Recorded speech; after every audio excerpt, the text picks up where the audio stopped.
Boa noite a todos, sejam todos muito bem-vindos e nós vamos hoje dar continuidade ao capítulo 14 do Evangelho segundo o Espiritismo, que é honrai vosso pai e vossa mãe, e o item é esse, né? A ingratidão dos filhos e os laços de família. Então vamos ver o que a doutrina fala para cada um de nós. A ingratidão é um dos frutos mais diretos do egoísmo. Revolta sempre os corações honestos. Mas a dos filhos para com os pais apresenta caráter ainda mais odioso. É, em particular, desse ponto de vista que a vamos considerar para lhe analisar as causas e os efeitos. Então, nós vamos aqui tentar imaginar várias situações que acontecem na experiência humana, né? Pais abusivos, pais castradores, pais dominadores, pais que não se importam com os filhos, pais que desencarnaram, mães que desencarnaram e os filhos ficaram, né? Os que foram abandonados, rejeitados, abusados e fisicamente, né? Psicologicamente, tudo isso a gente compreende o quanto marca na história de cada um de nós, o quanto faz que essas emoções sejam tão fortes a ponto da gente ter um relacionamento com o pai e com a mãe de uma forma muito conflituosa, com muitos problemas. Mas aqui o Evangelho está falando que a gente, então, a ingratidão é fruto do egoísmo. Então, o que é o egoísmo, né? É a gente passar uma vida falando que minha mãe não me deu atenção. É a gente passar uma vida falando que meu pai morreu e eu não tive pai. É a gente passar uma vida falando que a gente foi abusado psicologicamente, foi violentado com experiências, né, de apanhar e de ser agredido. Quantas coisas a gente pode ter vivenciado. E se a gente fica pensando só nessas circunstâncias as quais nós vivemos, quando é que a gente vai sair disso? Porque nós vamos entender exatamente por que a nossa vida é e foi dessa forma através da doutrina, através do entendimento dos espíritos eternos que somos. Por que é que nós escolhemos esse pai? Por que é que nós escolhemos essa mãe? Por que é que nós escolhemos essas circunstâncias? E quando nós as escolhemos, nós estávamos espírito, antes de encarnar, mas a gente escolheu a vida dessa forma. Por que é que nós escolhemos a vida dessa forma? Será que não faz algum sentido para nós na eternidade isso? Com certeza, senão, né? Então, os filhos realmente para com os pais é um caráter ainda mais odioso. Por quê? Porque nós ainda não estamos trabalhando em nós a compreensão, que é isso que eu falei. Por que a gente escolheu esse pai e essa mãe? Porque o que eles fizeram ou deixaram de fazer é um problema dos nossos pais. Não é isso? Cada um vai responder por si?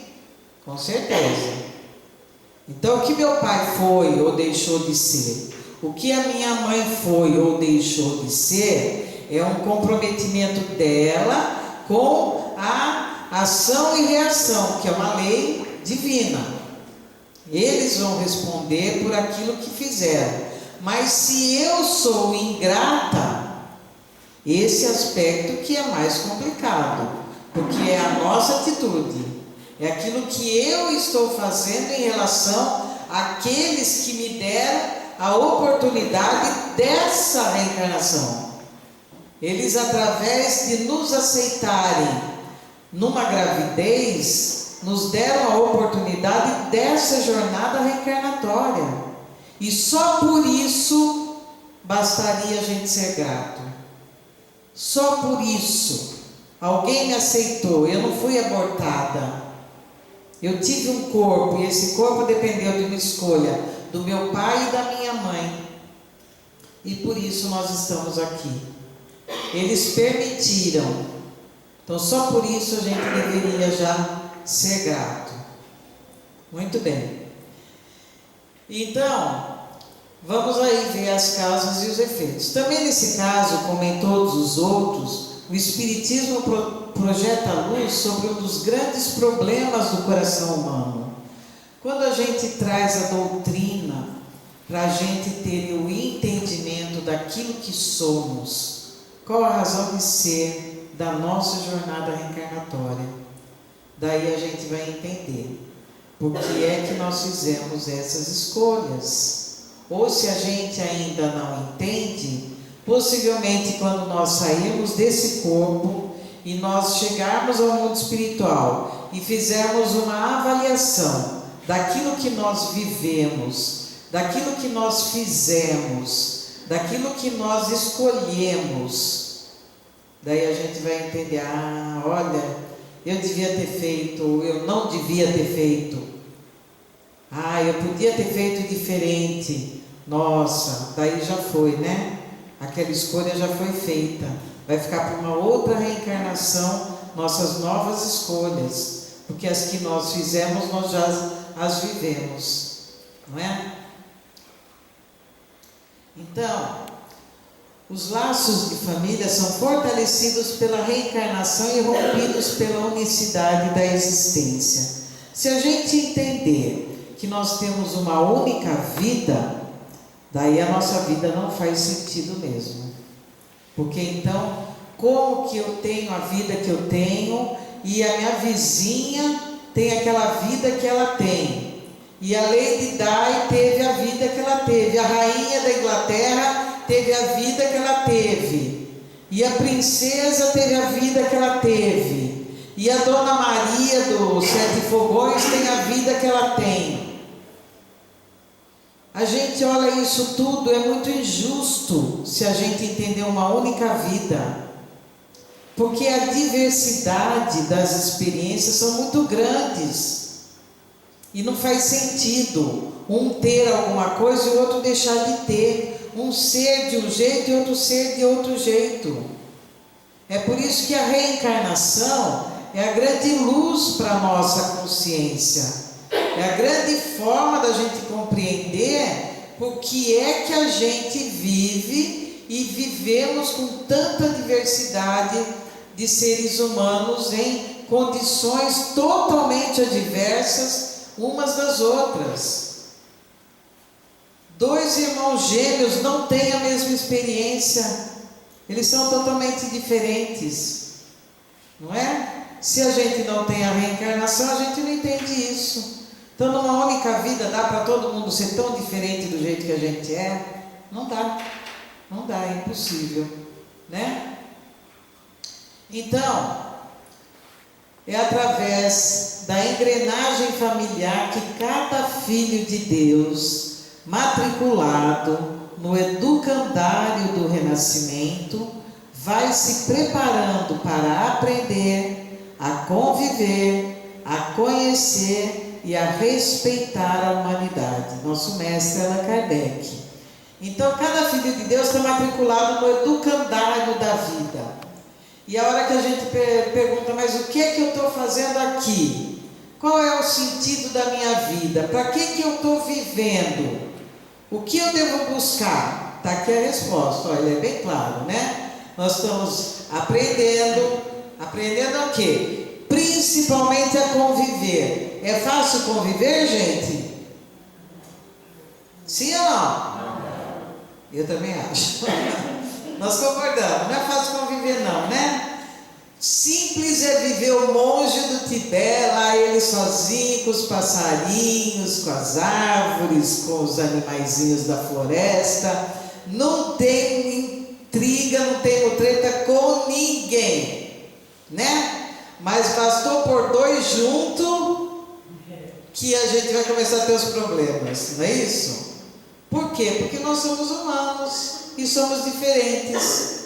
E cada um tem um pensamento, cada um tem um desejo, cada um tem um ideal, cada um vê a vida de uma forma e o outro vê de outra forma. E quem está certo e quem está errado? Como que a gente vai julgar isso tudo? Então, conviver, aprender a conviver. Olha aí a fala do nosso mestre Kardec. Aprender. Nós estamos com alguém do nosso lado e nós temos que olhar e entender. É assim que ele funciona. É assim que ela funciona. E eu quero que ele seja diferente. E ele quer que eu seja diferente. Pronto, daí pegou fogo. Claro. Eu acho que você devia fazer isso. Eu acho que você precisa mudar aquilo, né? E a gente vai morrer achando, porque a gente não muda ninguém e o outro é do jeito que ele é e não vai mudar enquanto ele não quiser assim fazer. Então, aprender a conviver é aprender a aceitar o outro como ele é. É fácil isso, gente? Não. Essa é boa. É mineiro que fala assim, não. Você não sabe se ele está afirmando ou se está negando, né? Não é. Não é fácil conviver. Não é fácil. A gente tem realmente uma formação, uma convivência, onde nós não fomos acostumados a fazer isso, a respeitar o outro. Respeitar o outro. Naquilo que ele é, nas escolhas que ele faz, na forma como ele quer viver a vida dele. Se ele quer se matar, até Deus deixa. Quem sou eu para impedir? Quem somos nós para impedir? Aprender a conviver é realmente olhar o outro e perceber tudo aquilo que é diferente da gente. E vai fazer tudo diferente mesmo. E no fim dá certo, do jeito dele dá, e do meu jeito também dá. Por que não pode ser assim? Onde vai o nosso orgulho aí querendo dominar e controlar algum tipo de relacionamento onde a gente não consegue mudar ninguém? Aprender a conviver é uma das artes que mais exige de cada um de nós renúncia, humildade, compreensão, tolerância, paciência, virtudes tão necessárias para os espíritos que somos nós. É uma necessidade nossa evoluir nesses aspectos. E se a gente está convivendo com alguém, é exatamente alguém que está exigindo de nós isso tudo e mais. Renúncia, resignação, não é? Quantas coisas o relacionamento exige de cada um de nós. Então, o mestre Kardec fala que a gente veio para aprender a conviver. Então quer dizer que nós não viemos aqui para aprender a falar inglês, computação, dançar balé e fazer coisas dessa natureza. Isso é só um aspecto da nossa vida. Mas o que a vida exige de cada um de nós é, repetindo, aprender a conviver, a conhecer e a respeitar a humanidade dentro de cada um de nós. E que realmente exige muito mesmo de cada um de nós. Ninguém está falando que é fácil, nós estamos falando que nós temos que fazer. É diferente, né? A gente sabe que tem que fazer, né, Ruth? Mas às vezes dá umas escorregadinhas, né? Principalmente com o marido que eu tenho, né, bem? Ele está assistindo, por isso eu posso falar dele, né? Não é fácil não, claro que não, mas é isso que a gente tem que compreender, que é isso que vai fazer sentido para a nossa vida, né? Muito bem. Então, os laços de família, os espíritos que reencarnam numa mesma família, e nada é por acaso, nós escolhemos isso, repetindo, nós vamos ter os laços de família, simpáticos e os estranhos. Quem são os espíritos simpáticos? Normalmente são relacionamentos anteriores de afeição em nós.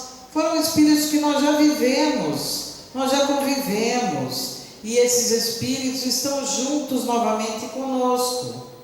E quando a gente se une, é gostoso, a gente tem uma simpatia, uma afinidade, e às vezes não está nem dentro da nossa família, a gente vai achar isso fora da nossa família, com amigos. São espíritos que já conviveram com a gente, que tem muita afinidade, e é muito bom estar com eles. Então isso aí são os nossos laços familiares simpáticos, né? São laços formados de uma forma espirituais, os nossos espíritos estão conectados. Temos os mesmos desejos, ideais, sonhos, princípios, valores, tudo isso se encaixa, né? E a gente convive e é muito gostoso. Às vezes a gente tem isso dentro da família, às vezes a gente não tem isso dentro da família, não é? O que é mais comum a gente ter na família? Espíritos estranhos. É ou não é? Vocês têm também ou não? Ah, não, aqui é só espírito puro, vocês não têm esse problema, né? Olha que beleza. Então os estranhos, né? Quem são os estranhos? São relacionamentos anteriores de antipatia ou ódio. Relacionamentos anteriores de antipatia ou ódio. Ou seja, nós nos ligamos pelo amor ou pela dor. A dor é essa emoção do ódio.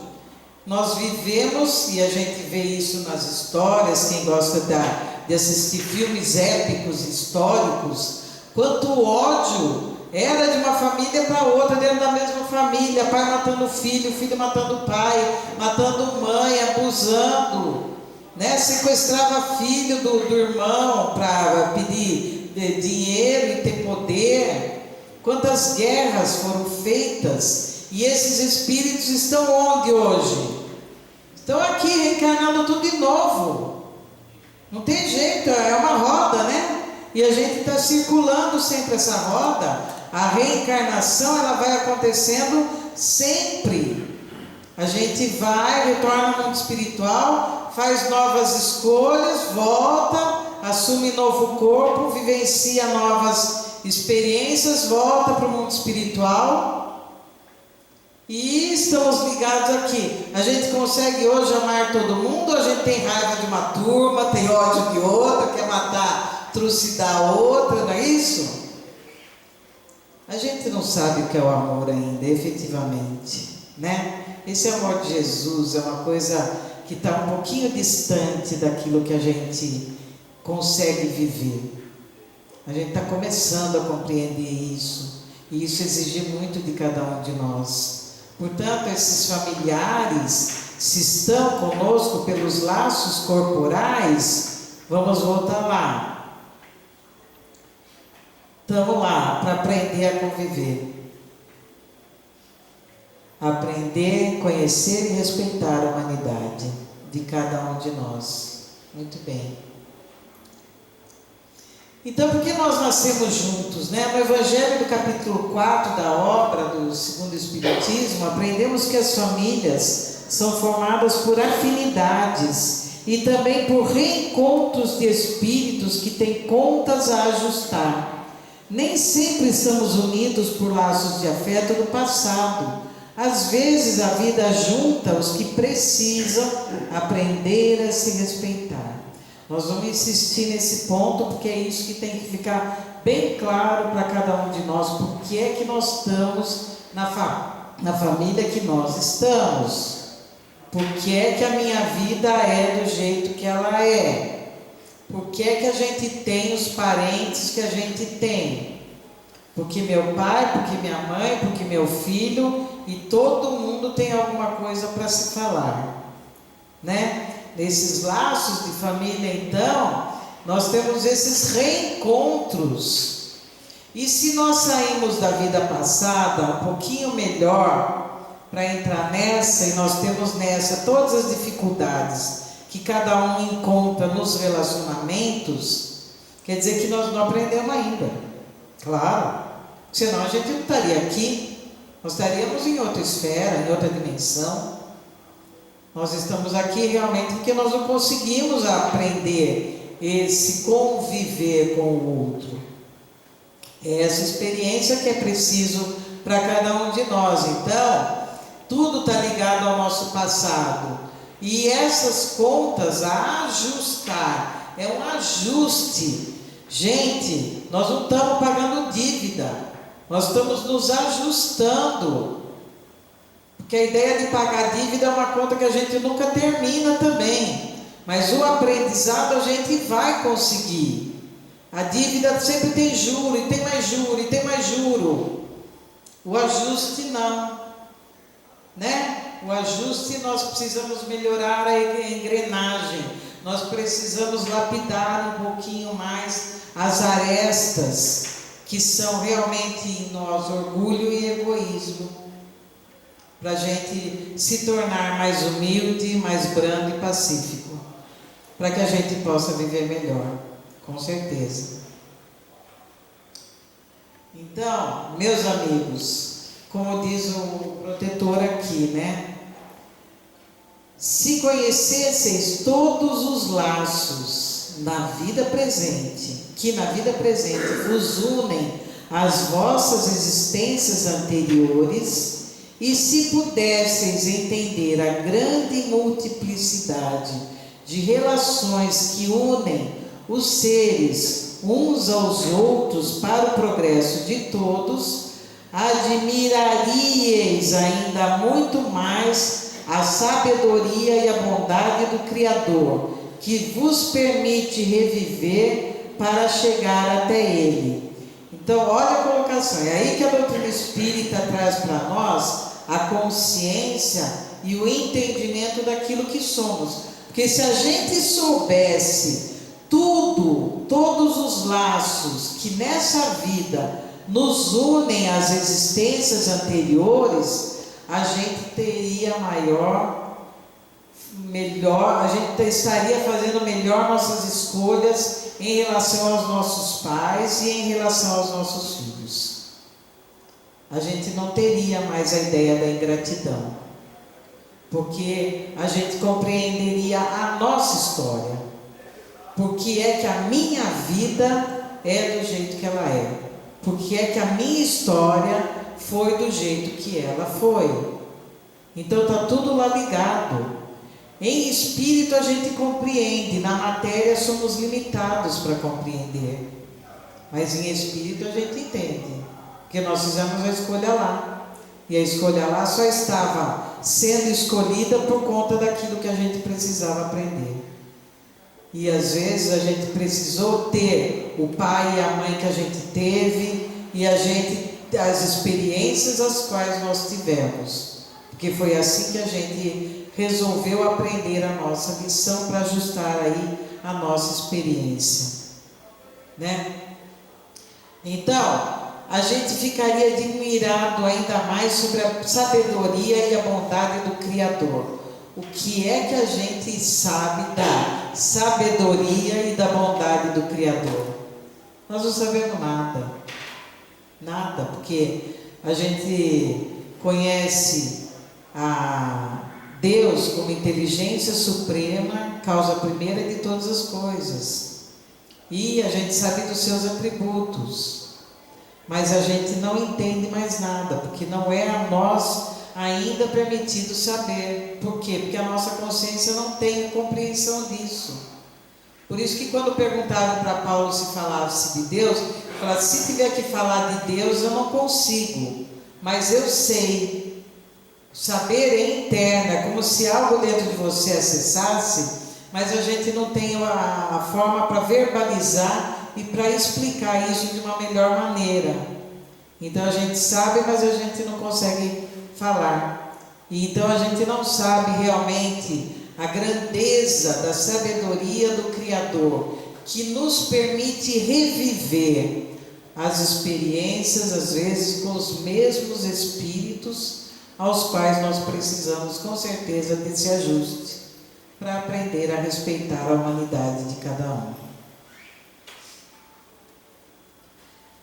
Então, pegando aqui nosso querido Divaldo, a Simone hoje caprichou nos slides, viu?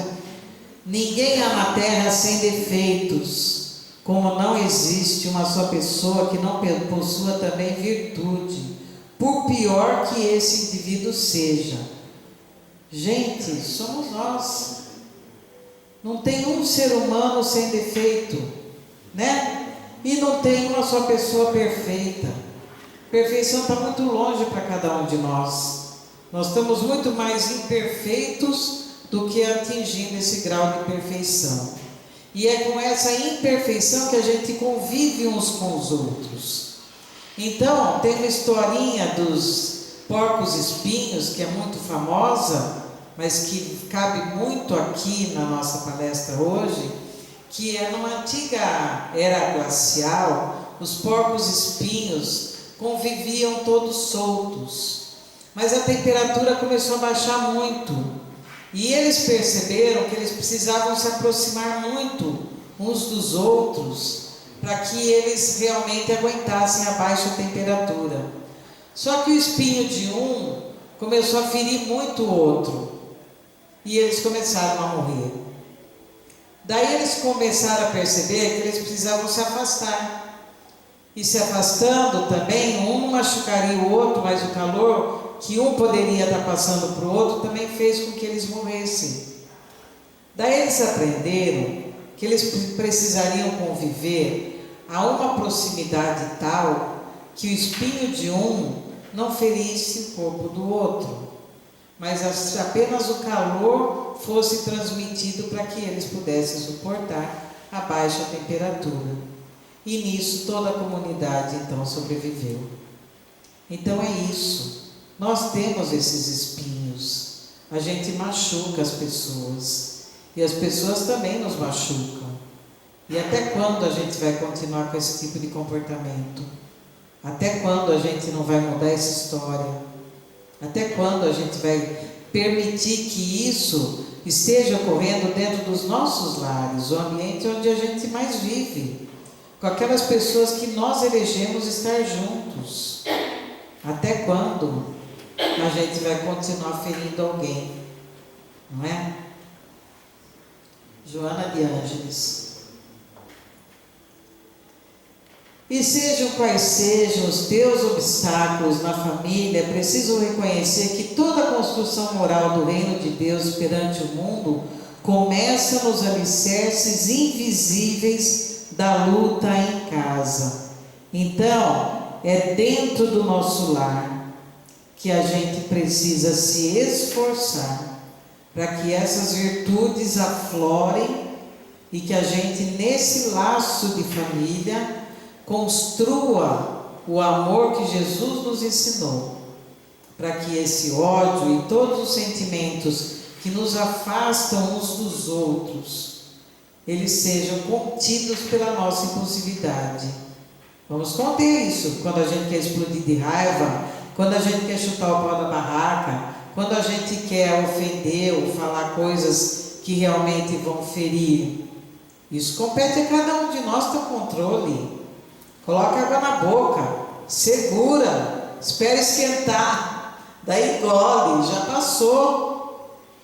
E a raiva é algo que a gente precisa sentir e permitir que ela vá embora, que ela não fique na gente.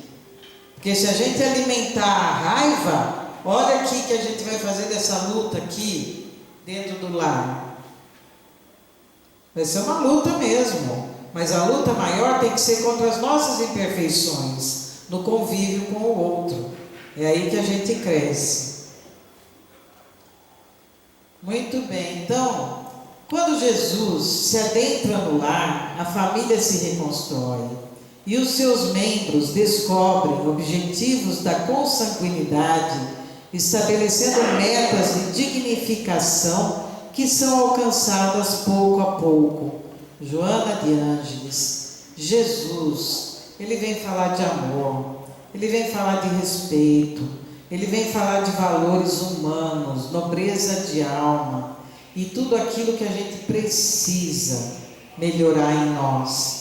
Então, quando a gente fala de Jesus, nós estamos falando da lei de amor. Então, se a gente está dentro de um conflito no lar e esse conflito explode de alguma forma, opa, vamos lembrar de Jesus, vamos falar de amor, vamos lutar pela harmonia do lar, olha o respeito, não permitir palavras de baixo escalão de uns com os outros. Vamos construir um lar onde Jesus realmente vai olhar para nós e falar: esse lar tem luz, esse lar foi construído uma base que vai crescer espíritos que vão estar eternamente ligados. Não vão estar só laços consanguíneos, mas os laços espirituais, que ninguém desliga, porque eles foram fortalecidos pela lei de amor. Então é aí que a gente cresce, né? Então as metas, quais são as metas que a gente quer para o nosso lar? Como é o nosso relacionamento com nossos pais, com os nossos filhos? Como é que a gente estabelece isso? Tem respeito, não tem respeito? Tem agressividade, não tem agressividade? Tem carinho, falta de carinho? Tem gente que não dá bom dia. Levanta, para que vai dar bom dia? Como assim? Dá um bom dia, vamos dar um abraço, vamos se cumprimentar, vamos levantar contente. É mais um dia que a gente teve da nossa vida. E é com essa pessoa que está na vida com a gente que a gente vai realmente crescer. É dela que a gente depende, né? Um é mestre do outro, um alicerce ao outro. E a gente, como meta, estabelece aquilo que prioriza no relacionamento, para que a gente não escorregue, né? Para que a gente não se perca, para que a gente realmente não destrua, porque os laços de família hoje, inclusive, estão sendo destruídos de uma forma tão banal, que é impressionante, sabendo que aquilo que nos ligou espiritualmente era aquilo que a gente precisava estar vivendo e respondendo por aquilo, não é?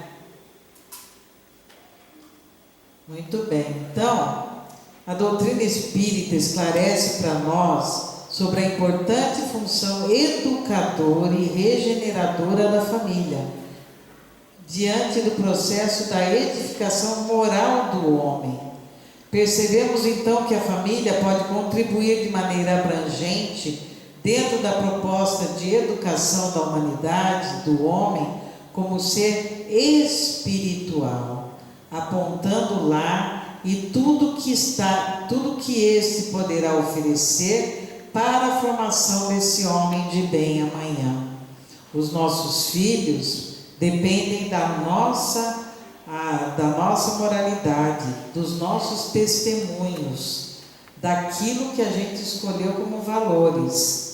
Se eles se espelham em nós, porque idealizaram esses pais realmente com valores nobres de homem, de ser humano, de humanidade, a gente consegue então fazer com que esses filhos façam as mesmas escolhas. Vou seguir o meu pai, vou seguir a minha mãe. Eles foram grandes modelos para cada um de nós, trouxeram isso como experiência.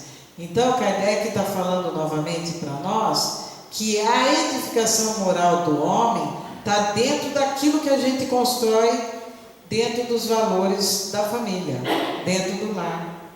E a gratidão e a ingratidão vai competir a cada um de nós resolver escolher, e sabendo que a gratidão é um valor nobre, porque a gente já entendeu porque é que a minha experiência é essa. Agora, se a partir do momento que eu entendi que tudo isso que acontece na minha vida está dentro da minha escolha, como é que eu ainda vou ser ingrato? Ingrato. Que palavra triste. Se a gente viver isso, nós estamos presos novamente dentro do nosso egoísmo, e não aquilo que a gente precisou viver e desempenhar como filho. E principalmente para fazer esse homem de bem. O homem de bem é aquele que pratica a lei de amor, justiça e caridade. 3 aspectos do que Jesus nos ensinou: lei de amor, de justiça e de caridade. Por que justiça? Porque isso que nós vivemos é justo. É justo. Se não fosse justo, não estaria acontecendo. e a caridade, aquilo que a gente escolhe tratar o outro e viver nos relacionamentos. Esse é o homem de bem. E encerrando, nós temos nosso querido mestre Chico. Uma mágoa não é motivo para outra mágoa. Uma lágrima não é motivo para outra lágrima. Uma dor não é motivo para outra dor. Só o riso, o amor e o prazer merecem revanche. O resto, mais que perda de tempo, é perda de vida. Mais que perda de tempo, é perda de vida. Nós perdemos uma encarnação. A gente não tem noção da grandeza o que é isso quando a gente chega no mundo espiritual. Está cheio de relatos dos espíritos que falam do seu arrependimento de ter feito isso em uma vida. E é isso que a doutrina nos esclarece. É isso que ela nos traz a consciência daquilo que a gente precisa resolver e fazer e viver. Porque se a gente não mudar isso tudo, a gente vai chegar lá no mundo espiritual e vai ficar cheio de arrependimento mesmo, não tem o que fazer. Vai ter outra oportunidade, é verdade, mas nós perdemos essa. Que triste. Então, só o riso, o rezo, só o riso, o amor e o prazer merecem revanche. Se nós fomos afetados por dor, por abandono, por abusos, por ingratidão, isso é compromisso de quem fez isso na vida. Nós, o revanche é riso, amor e prazer. O resto é tudo perda de vida, perda de tempo. Muito bem.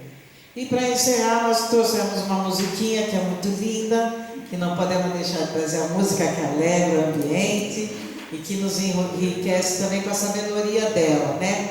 Letra e música perfeita do Trem Bala. Vamos lá. Não é sobre ter todas as pessoas do mundo pra si. Pode cantar, gente. É sobre saber que em algum lugar alguém zela por ti. É sobre desde cedo aprender a reconhecer a sua voz. É sobre um amor infinito que sempre existiu entre nós. É saber que você está comigo nos momentos que eu mais preciso pra me acompanhar. Então fazer valer a pena cada verso daquele poema sobre o que é amar. Não é sobre chegar no topo do mundo e saber quem é seu. É ver que você me ajudou a trilhar cada caminho meu. É sobre ter abrigo e fazer morada no seu coração. E se eu precisar, você sempre irá estender sua mão. A gente já passou por tudo.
Muito bem. Ajuda em alguma dúvida? Alguém quer falar alguma coisa? Não? Gratidão.